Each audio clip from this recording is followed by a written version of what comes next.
Hello दोस्तों, आज की इस वीडियो में हम बात करने वाले हैं इंडियन पोस्ट ऑफिस की तरफ से निकलने वाली स्टाफ कार ड्राइवर की भर्ती के बारे में। दोस्तों, 10th पास वैकेंसी आपकी यह रहने वाली है। ऑफलाइन वैकेंसी आपकी रहने वाली है। काफ़ी कम लोग इसके बारे में जानते हैं। एज लिमिट आपकी यहाँ पे 56 साल तक रहने वाली है।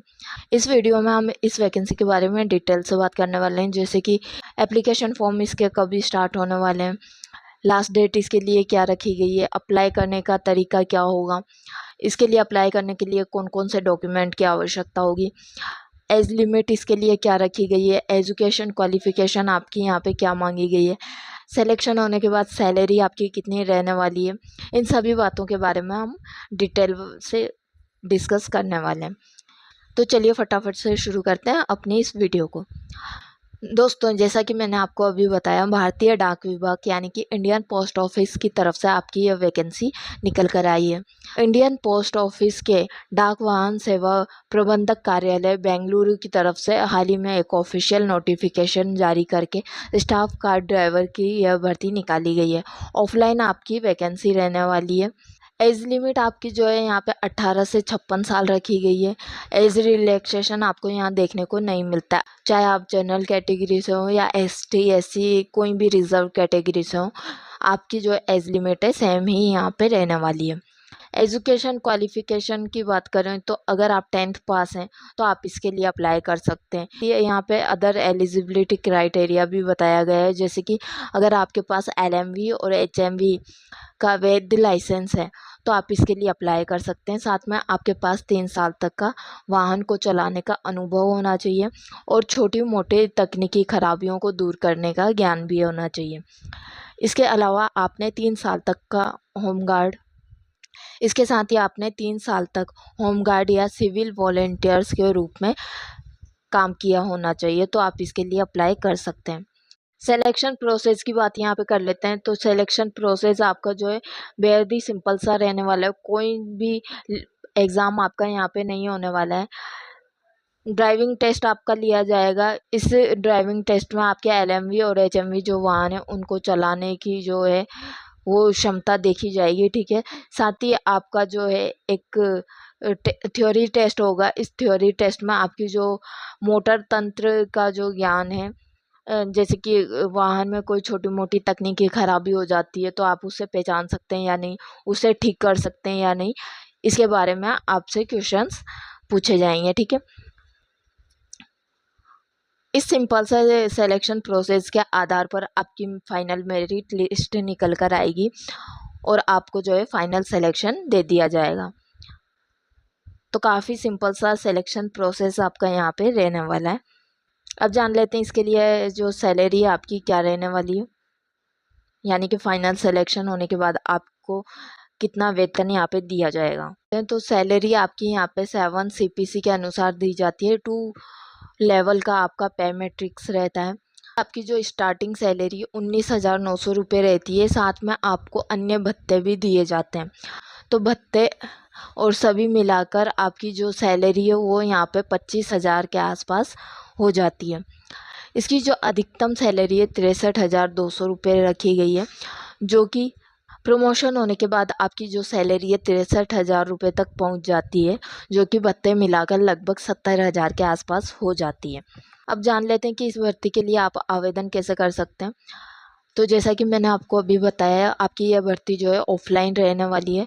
ऑफलाइन ही आपको इसके लिए आवेदन करना होगा। लेकिन इससे पहले हम जान लेते हैं कि कौन कौन से डॉक्यूमेंट्स की आवश्यकता आपको यहाँ पे इसके लिए अप्लाई करने के लिए पड़ने वाली है। तो जैसा कि मैंने बताया, 10th लेवल की आपकी यह वैकेंसी रहने वाली है। तो 10th का जो सर्टिफिकेट है, 10th की जो मार्कशीट है, आपको वो यहाँ पे देनी होगी। साथ ही एलएमवी और एचएमवी का जो ड्राइविंग लाइसेंस है वो आपको यहाँ देना होगा। साथ ही आपको ड्राइविंग एक्सपीरियंस का सर्टिफिकेट देना होगा 3 साल तक का। इसके अलावा आपको सतर्कता मंजूरी और सत्यनिष्ठा का प्रमाण पत्र देना होगा। इसके साथ ही आपको 5 वर्षों तक की APAR की फ़ोटोकॉपी यहाँ देनी होगी और पिछले 10 वर्षों में दंड या जुर्माने की जो सूची है, जो लिस्ट है, वो भी अगर कोई है आपके तो वो भी आपको यहाँ पे देनी होगी। तो ये सारे डॉक्यूमेंट्स आपको यहाँ पे जमा कराने होंगे। तो अगर आप इसके लिए अप्लाई करते हैं तो आपको यह सारे डॉक्यूमेंट्स पहले से ही तैयार करवा के रख लेना है। ध्यान रखिएगा जो भी डॉक्यूमेंट्स आपके राजपत्रित अधिकारी द्वारा सत्यापित होने चाहिए। इसके लिए आवेदन कैसे करना है, तो जैसा कि मैंने अभी आपको बताया था, ऑफलाइन तरीके से आपको इसके लिए आवेदन करना होगा। बाय पोस्ट आपको इसके लिए अप्लाई करना होगा। सबसे पहले आपको फॉर्म की हार्ड कॉपी निकला लेनी है। फॉर्म में आपको बता देती हूँ, आप स्क्रीन पे देख सकते हैं। इस तरह का फॉर्म आपको निकला लेना है, ठीक है। आसपास के ई मित्र से जाकर आप इस फॉर्म की हार्ड कॉपी निकला सकते हैं। इसके बाद आपको इस फॉर्म में मांगी गई सभी जानकारी सही भर देनी है। और अभी जो आपको डॉक्यूमेंट्स की लिस्ट बताई थी, उन सभी डॉक्यूमेंट्स को आपको इस फॉर्म के साथ अटैच कर देना है। ध्यान रखिएगा सभी जो दस्तावेज हैं आपके स्वयं सत्यापित होने चाहिए, यानी कि हर एक डॉक्यूमेंट पर आपके जो है सिग्नेचर आपको करने हैं। इसके बाद आपको एक लिफाफा लेना है और उस फॉर्म के साथ सभी डॉक्यूमेंट्स को उस लिफाफे में डालकर लिफाफे को पैक कर देना है। और लिफाफे के ऊपर स्क्रीन पर बताया गया सेंटेंस लिखना है। ध्यान रखिएगा सेंटेंस पूरा एज इट इज़ रहना चाहिए। और साथ में आपको लिफाफे पर एक पता भी लिखना होगा जहाँ पर आपकी डाक जाएगी, ठीक है। तो यह पता आपको लिख देना है। आप स्क्रीन पर देख सकते हैं, पूरा इस तरह से आपको लिखना है, ठीक है। और आपको आसपास पोस्ट ऑफिस में जाकर इस लिफाफे को जमा करवा देना है। इस तरह से आप इसके लिए अप्लाई कर सकते हैं। एप्लीकेशन फॉर्म इसके लिए ऑलरेडी स्टार्ट हो चुके हैं, आप अभी से इसके लिए अप्लाई कर सकते हैं।